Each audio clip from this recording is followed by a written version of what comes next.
நண்பர்களுக்கு வணக்கம். இந்த வீடியோவில் ஒரு முக்கியமான விஷயத்தை பார்க்கலாம். என்ன அப்படின்னு பார்த்தீங்கன்னா, நம்மளுடைய இந்த பிரம்மோஸ் ஏவுகணையின் திட்டத்தினுடைய முன்னாள் தலைவர் அவர் இந்தியா ரஷ்யா இடையிலான பாதுகாப்பு உறவை பற்றி பேசியிருக்காரு. இதுக்கிடையில் இந்த யூகே, பிரான்ஸ் அண்ட் ஜெர்மனி எல்லாமே வந்து பார்த்தீங்கன்னா பயங்கரமாக அப்போஸ் பண்ணியிருக்காங்க புத்தின் இந்தியா விசிட் பண்ணுறதை வச்சு. ஏன் வந்து இந்தியா ஹோஸ்ட் பண்ணுறாங்க அப்படின்ற மாதிரி அவங்க கொஸ்டின் பண்ணியிருக்காங்க. இந்தியா இதுக்கு ஒரு பதில் கொடுத்துருக்கு. ஏன் ரஷ்யா கூட நம்ம ஒரு ஸ்ட்ராங்கான உறவு வச்சுக்கணும் அப்படின்றதுக்கான நிறைய ஹிஸ்டாரிக்கல் விஷயங்கள்லாம் இருக்குது. ஸோ வீடியோக்குள்ளே வாங்க, ஃபுல் டீட்டெயிலில் போய் பார்க்கலாம். இந்தியா ரஷ்யா பாதுகாப்பு உறவு ஏன் பலமா இருக்கணும்? பிரம்மோஸோட முன்னாள் தலைவர் என்ன சொல்றாரு அப்படின்னு நம்ம பார்ப்போம். அவர் என்ன சொல்றாரு அப்படின்னா, நான் நம்மளுடைய இந்திய பாதுகாப்பு நிறுவனத்துக்கு ஒரு முக்கியமான விஷயத்த வலியுறுத்தி கேட்டுக்கிறேன். நீங்க ரஷ்யாவோட கூட்டு முயற்சியை, அதாவது இந்த ஜாயின்ட் வெஞ்சர் இருக்கு இல்லையா, அதை நீங்க உருவாக்கணும் அப்படின்ற மாதிரி அவர் சொல்லியிருக்காரு. ஏன் அப்படின்னா, தொழில்நுட்பத்தை பகிர்றதில்ல, அதாவது டெக்னாலஜியை ஷேர் பண்றதுல ரஷ்யா மட்டும்தான் இந்தியா கூட தயாராக இருக்கு அப்படின்ற மாதிரி அவர் சொல்றாரு. ரஷ்யாவுடைய ராணுவ தொழில்நுட்ப ஒத்துழைப்புக்கான கூட்டாட்சி சேவை அமைப்புன்றாங்க. இது என்ன அப்படின்னு பாத்தீங்கன்னா, இந்த federal service for military technical corporation அப்படின்னு சொல்லப்படுது. இது என்ன சொல்லுது அப்படின்னா, இந்திய அரசாங்கத்தினுடைய ஆத்மநிர்பர் பாரத், அதாவது இந்த நம்ம செல்ஃப் ரிலையன்ஸ் கொண்டு வரோம் இல்லையா, மேக் இன் இந்தியா திட்டம், அந்த மாதிரியான முயற்சிக்கு வந்து ரஷ்ய அரசு முழு ஆதரவு வந்து கொடுக்குது அப்படின்னு சொல்றாரு. அவங்க இந்திய நிறுவனத்தினோட வெளிப்படையா வந்து அழைச்சிருக்காங்க, என் கூட வந்து நீங்க ஜாயின் வெஞ்சர் பண்ணுங்க அப்படின்ற மாதிரி அவங்க அழைச்சிருக்காங்கன்னு சொல்றாரு. நீங்க எங்கிட்ட வந்து இப்போதைக்கு பேசுங்க, இதை பத்தி நம்ம டிஸ்கஸ் பண்ணலாம் அப்படின்ற மாதிரி அவங்க ரிக்வஸ்ட் வச்சுக்கிட்டு அவர் சொல்றாரு. இது ரொம்ப பெரிய வாய்ப்பு அப்படின்னு சொல்லிட்டு அவர் சொல்றாரு. மேலும் அவர் என்ன சொல்றாருன்னா, இந்தியா சீனா உறவுல மாற்றம் அப்படின்னு சொல்றாரு. அதாவது ஒரு காலத்துல பாத்தீங்கன்னா ரஷ்யாவுக்கும் சீனாவுக்கும் இடையே இருந்த உறவு வந்து ஒரு பெரியவர் சின்னவர் அப்படின்ற மாதிரி இருந்துச்சு, ஒரு சீனியர் ஜூனியர்ன்ற மாதிரி உறவா இருந்துச்சு அப்படின்னு சொல்றாரு.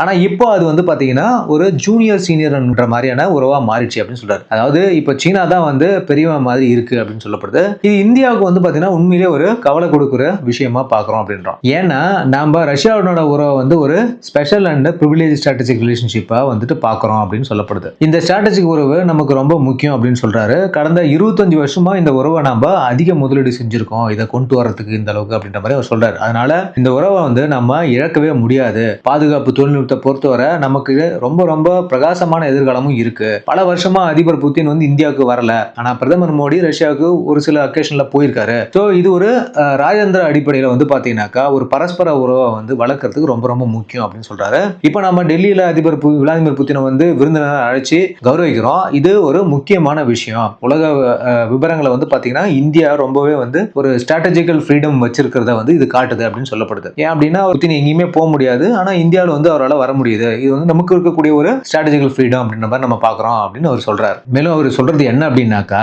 ரஷ்யா மட்டுமே நமக்கு தொழில்நுட்பத்தை வந்து கொடுக்கறதுக்கு தயாரா இருக்கிற நாடு அப்படின்னு சொல்றாரு. அதனால நம்ம ரஷ்யா கிட்ட கூட்டு முயற்சி அமைச்சு பாதுகாப்பு துறையில பலப்படுத்தணும் அப்படின்னு சொல்றாரு. புத்தினோட வருகை வந்து பாத்தீங்கன்னா உலகக்கே வந்து இந்தியாவுடைய இந்த ஸ்ட்ராட்டஜிக்கல் ஃப்ரீடம் இருக்கிறத வந்து காமிக்கிறது அப்படின்னு நம்ம பார்க்குறோம். ஏன்னா இதை ஒரு ஸ்ட்ராங் ரெஸ்பான்ஸாக நம்ம வந்து சொல்லலாம். நாங்கள் வந்து எங்களுடைய ஃப்ரீடம் தகுந்த மாதிரி தான் நடந்துப்போம், யாரோடைய நிர்பந்தத்திலும் இருக்க மாட்டோம் அப்படின்னு சொல்ற மாதிரி இது பிரதிபலிக்கும் அப்படின்ற மாதிரி அவர் காட்டுறாரு. இந்தியாவுக்கு உலக நாடுகள் வந்து அதாவது கொடுக்க மறுத்த பல்வேறு தொழில்நுட்பங்களை வந்து ரஷ்யா தான் நமக்கு கொடுத்துருக்கு அப்படின்னு வந்து சொல்றாரு. ஸோ ஒரு சில இந்த டேபிள் காலம் பார்க்கும்போது நமக்கு தெரியும் ஒரு சில விஷயங்களை வந்து ரஷ்யா வந்து நமக்கு கொடுத்துருக்கு அப்படின்றத நம்ம பார்க்குறோம். முதல்ல நமக்கு மறுக்கப்பட்ட தொழில்நுட்பங்கள் என்ன அப்படின்னு பார்க்கும்போது ஒரு அதிநவீன போர் விமானங்களுடைய என்ஜின்கள் மற்றும் உதிரிபாகங்கள் நமக்கு மறுக்கப்பட்டது. முதல்ல யாரெல்லாம் இதை வந்து கொடுக்க மாட்டேன்னு சொன்னாங்கன்னா அமெரிக்கா, அப்ப யூரோப்பியன் யூனியன், இதெல்லாம் வந்து பாத்தீங்கன்னா இந்தியா வந்து சொந்தமா போர்வமான ஒரு முயற்சிக்கும் போது அதுக்கான டெக்னாலஜி பிளஸ் இதனுடைய ஸ்பேர்ஸ் இது எல்லாத்தையுமே மறுத்தாங்க அப்படின்னு சொல்றோம். ஆனா அந்த இடத்துல வந்து ரஷ்யா நமக்கு, அதாவது இந்தியாவினுடைய முதுகெலும்பா இருக்கக்கூடிய இந்த மிக் மற்றும் சுகோய் ரக போர் விமானங்களை ரஷ்யா நமக்கு கொடுத்துச்சு. அது மட்டும் இல்லாம அவற்றை இந்தியாவிலேயே வந்து லைசன்ஸோட நம்ம தயாரிக்கிறதுக்கு அவங்க வந்து அனுமதிச்சாங்கன்னு சொல்லப்படுது. Su-30 MKI எல்லாம் வந்து நம்ம இங்கே வந்து ப்ரொடியூஸ் பண்ண ஏர்கிராஃப்ட் அப்படின்னு நம்ம பாக்குறோம். அடுத்து பாத்தீங்கன்னா முக்கியமான விஷயம் என்னன்னா, இன்னைக்கு இஸ்ரோ இந்த அளவுக்கு வளர்ந்து நிக்குதுன்னா அதுக்கு வந்து ரஷ்யா மிகப்பெரிய காரணம் அப்படின்னு பாக்குறோம். கிரையோஜெனிக் ராக்கெட் என்ஜினோட தொழில்நுட்பம். அமெரிக்கா அதாவது 1990 காலத்துல வந்து இஸ்ரோவுக்கு இந்த தொழில்நுட்பத்தை கொடுக்க ரஷ்யா ஒப்பந்தம் போட்ட போது அமெரிக்கா என்ன பண்ணுச்சுன்னா பொருளாதார தடையை வந்து வீழ்ச்சுது அப்படின்னு நம்ம பாக்குறோம். என்ன மாதிரியான இடைஞ்சல்லாம் அவங்க கொடுத்துருக்காங்கன்னு பாருங்க, நம்ம முன்னேற முடியாத அளவுக்கு. அடுத்தது பாத்தீங்கன்னா ரஷ்யா என்ன பண்ணுச்சுன்னா இந்த ஒப்பந்தத்தின முழுமையான என்ஜின் தொழில்நுட்பத்தை வந்து பகிர முடியாம போனாலும் ரஷ்யா என்ன பண்ணாங்கன்னா அதோட 7 கிரையோஜெனிக் என்ஜினை இந்தியாவுக்கு கொடுத்தாங்க அப்படின்னு பார்க்கப்படுது. இது இந்தியாவை வந்து சொந்தமா ஒரு என்ஜின் உருவாக்க தூண்டிச்சு அப்படின்னு நம்ம சொல்றோம். எந்த அளவுக்கு ஹெல்ப் பண்ணிருக்காங்க பாருங்க ரஷ்யா. அடுத்தது வந்து பாத்தீங்கன்னா அணுசக்தி உலைகள் மற்றும் அணு ஆயுத தொழில்நுட்பம். இதுல வந்து ஆக்சுவலா இனிஷியலா அதாவது 1950 வந்து கனடா நமக்கு வந்து ஒரு அணுசக்தி ஒப்பந்தம் நம்ம போட்டிருந்தோம். மேலும் அணுகுண்டு வெடிச்சதுக்கு அப்புறம் இந்த தொழில்நுட்பங்கள்லாம் நமக்கு வந்து மறுக்கப்படுது. ஈவன் கனடாவுமே கொடுக்கல. அதாவது வெஸ்டர்ன் கண்ட்ரிஸ் என்ன பண்ணாங்க அப்படின்னா இந்தியா வந்து அணு ஆயுத பரவல் தடுப்பு ஒப்பந்தத்தில் இந்த NPT சொல்றோம் இல்லையா, இதுல கையெழுத்து போட்டாதான் மேற்கத்திய நாடுகள் வந்து அணுசக்திக்கு வந்து நாங்க ஒத்துழைப்போம் அப்படின்ற மாதிரி ஒரு ஸ்டேட்மெண்ட் அவங்க கொடுத்துட்டாங்க. ஆனா ரஷ்யா பாத்தீங்கன்னா கூடங்குண அணு அணுமின் நிலையத்தை WER உலகில வந்து கொண்டு அமைப்பது, இது வந்து இந்தியாவுடைய மின்சார தேவையை வந்து அதிகமா வந்து பூர்த்தி செஞ்சுச்சு அப்படின்னு நம்ம பார்க்கிறோம். அணுசக்தி துறையில வந்து இந்தியாவுக்கு பல ஆண்டாக கூட்டாளியா இருக்கிறது ரஷ்யா அப்படின்றத நம்ம பார்க்கிறோம். அடுத்தது முக்கியமானது என்ன அப்படின்னு பார்த்தீங்கன்னா இந்த நீர்மூழ்கி கப்பலுடைய தொழில்நுட்பம், சப்மரைன்ஸ் வந்து நம்ம கொண்டு வரது, அதாவது நியூக்ளியர் சப்மரைன்ஸ். மெயினா மேற்கத்திய நாடுகள் என்ன பண்ணாங்கன்னா அணுசக்தியால் இயங்கக்கூடிய இந்த நீர்மூழ்கி கப்பல்களை வந்து பார்த்தீங்கன்னா தொழில்நுட்பத்தை மிக ரகசியமா வச்சிருந்தாங்க. நமக்கு வந்து அதை மறுத்தாங்க அப்படின்னு நம்ம பார்க்கிறோம். இந்த இடத்துல ரஷ்யா என்ன பண்ணாங்கன்னா தன்னுடைய அதிநவீன, அதாவது அக்லா கிளாஸ் அணுசக்தி நீர்மூழ்கி கப்பல்களை பல முறை இந்தியாவுக்கு வந்து நீண்ட காலத்துக்கு குத்தகை கொடுத்தாங்க அப்படின்னு சொல்லப்படுது. இது இந்திய கடற்படையினுடைய திறனை வந்து அபாரமா அதிகரிச்சது அப்படின்னு நம்ம சொல்றோம். அடுத்து பார்த்தீங்கன்னா ஏவுகணையினுடைய தொழில்நுட்பம், அதாவது MTCR அப்படின்னு சொல்லப்படுது, அதாவது மிசைல் டெக்னாலஜி கண்ட்ரோல் ரெஜிம் சொல்லிட்டு ஒன்று இருக்கு.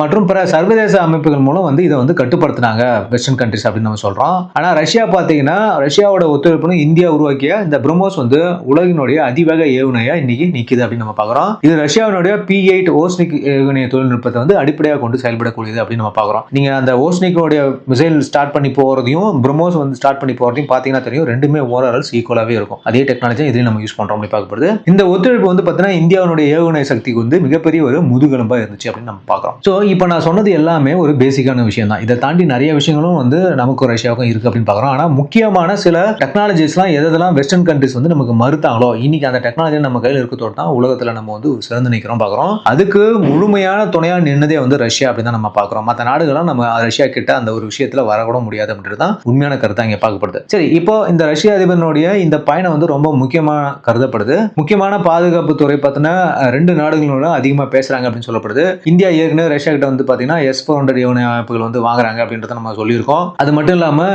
Su-57 ஸ்டெல்த் ஃபைட்டர் கிராஃப்டர் அதனுடைய மேக் இன் இந்தியா திட்டத்தில் வந்துட்டு இதை தயாரிக்கிறதுக்கான ஒரு பேச்சுவார்த்தையும் போயிட்டு இருக்கு அப்படின்னு நம்ம சொல்றோம். அது இல்லாமல் உக்ரைன் போர் முடிஞ்சதுக்கு அப்புறம் இந்தியா வந்து தனக்கு தேவைப்பட்டுச்சு அப்படின்னா ரஷ்யாவோட எண்ணெயை வந்து இறக்குமதி பண்ணலாம் அப்படின்ற மாதிரி விஷயமும் இதில் போயிட்டு இருக்கு. இந்த 2 நாடுகளும் இடையான ஒட்டுமொத்த வர்த்தக உறவு வந்து பார்த்தீங்கன்னா அந்த ஓவரால் ட்ரேட் ரிலேஷன்ஷிப் வந்து அதிகரிக்க வேண்டிய அவசியம் வந்து இப்போ நமக்கு கண்டிப்பா இருக்கு அப்படின்னு பார்க்குறோம். இந்திய ராணுவத்தினுடைய அடிப்படை பலமே வந்து ரஷ்யாவினால உருவான ஆயுதங்கள் தான் அப்படின்னு நம்ம பார்க்குறோம். அது இப்போதைக்கு மாற போறதும் கிடையாது. ஏன்னா ரஷ்யா பேஸ் பண்ணி தான் நம்மளுடைய என்டையர் ஆர்மி, நேவி, ஏர்ஃபோர்ஸ் எல்லாமே இருக்கு அப்படின்னு நம்ம பார்க்குறோம். கண்டிப்பா ரஷ்யாவோட உறவு நமக்கு ரொம்ப ரொம்ப முக்கியம். இதுக்கு இடையில பார்த்தீங்கன்னா ரஷ்யா அதிபர் விளாடிமிர் புதின் இந்தியா வர்றதுக்கு பயங்கரமாக எதிர்ப்பு தெரிவிச்சிருக்கக்கூடிய இந்த UK, பிரான்ஸ், ஜெர்மனிலாம் வந்து ஒரு போர்க்கொடியை தூக்கியிருக்காங்க அப்படின்னு நம்ம பார்க்கலாம். அதாவது ஐரோப்பிய தூதர்கள் வெர்சஸ் இந்தியா அப்படின்னு நம்ம பார்க்குறோம். புதின் வருகைக்கு முன் நடந்த சர்ச்சை என்ன அப்படின்னு பார்த்தீங்கன்னா ரஷ்ய அதிபர் விளாடிமிர் புதின் வந்து இந்தியாவுக்கு பயணம் செய்கிற விஷயத்துல இந்தியாவுக்கும் ஐரோப்பாவுக்கும் இடையே வந்து ஒரு மோதல் போக்கு ஏற்பட்டிருக்கு அப்படின்னு நம்ம பார்க்குறோம். பிரிட்டன் ஆகட்டும், பிரான்ஸ் ஆகட்டும், ஜெர்மனி ஆகட்டும், இந்த 3 நாடுகளுடைய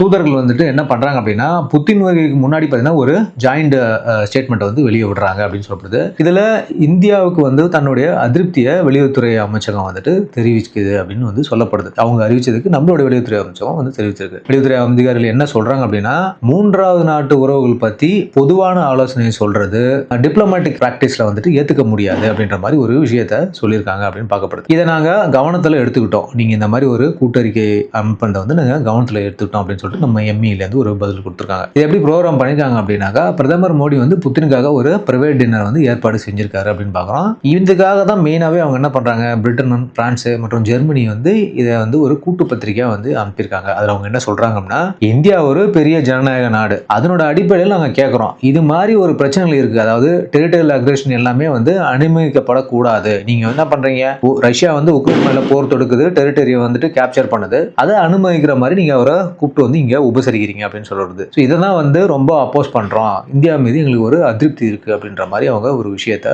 அந்த தூதர்கள் வந்து வச்சிருக்காங்க அப்படின்னு சொல்லுது. மேலும் அவங்க என்ன சொல்றாங்கன்னா இது வந்து எங்களுடைய தனிப்பட்ட கருத்து முறையில தான் நாங்க இதை வெளியிடுறோம் அப்படின்ற மாதிரி ஒரு கருத்தை வச்சிருக்காங்க. ஆனா இது இந்த டிப்ளமேட்டிக் நார்ம்ஸ் வந்து டிவியேட் பண்ற ஒரு விஷயம் அப்படின்னு சொல்லி இந்தியா சைடுல நம்ம சொல்லியிருக்கோம். ஒரு நாட்டோட விருந்தினரை அழைச்சி கௌரவிக்கும் ஒரு நாட்டிற்கு இப்படி வந்து பொதுவான ஒரு பிரஷர் கொடுக்கிறது 3வது நாட்டுடனான உறவை வந்து பத்தி பலவீனமா பேசுறதுக்கு முயற்சி பண்றதுக்கு விதமா இருக்கு அப்படின்ற மாதிரி இந்தியாவுடைய வெளியுறவுத்துறை அமைச்சகம் வந்து ஒரு அனௌன்ஸ்மெண்ட் கொடுத்திருக்கு அப்படின்னு சொல்றோம். மேலும் இந்தியா என்ன சொல்லுது அப்படின்னாக்கா எங்களோட உறவுகள் வந்து மற்ற நாடுகளுடனான உறவுகளை சார்ந்து இருக்காது அப்படின்னு நம்ம சொல்றோம். இந்தியா உலக அரசியல் மற்றும் இந்த ஜியோ பொலிட்டிக்ஸ்ல ஒரு கிரேட் பேலன்ஸ் ஆஃப் டிப்ளமசியை தான் வந்து உருவாக்கி இருக்கு அப்படின்றத அவங்களுக்கு நம்ம தெளிவாக காட்டுறோம். உதாரணத்துக்கு பாத்தீங்கன்னா நமக்கும் அமெரிக்காவுக்கும் இருக்கக்கூடிய உறவு என்னன்றது வேற, அதே சமயம் ரஷ்யாவுடன் நமக்கு இருக்கக்கூடிய ஒரு ஸ்ட்ராட்டஜிக் பார்ட்னர்ஷிப்ன்றது வேற, நமக்கும் பாலஸ்தீன அரசுக்கும் வந்துட்டு ஒரு உறவு இருக்குன்றது எல்லாருக்கும் தெரியும். அதே சமயம் இஸ்ரேலுடன் நம்ம வந்து ஒரு நல்ல ஒரு டிப்ளமேட்டிக் ரிலேஷன்ஷிப்லயும் இருக்கும், மிலிட்டரியிலும் நம்ம நிறைய அக்ரிமெண்டோட அவங்க கூட இருக்கும் அப்படின்றது நம்ம சொல்றோம். நாம நம்மளோட டிப்ளமேட்டிக் ஃப்ரீடத்தை தான் பயன்படுத்துறோம் அப்படின்றத வந்து நம்ம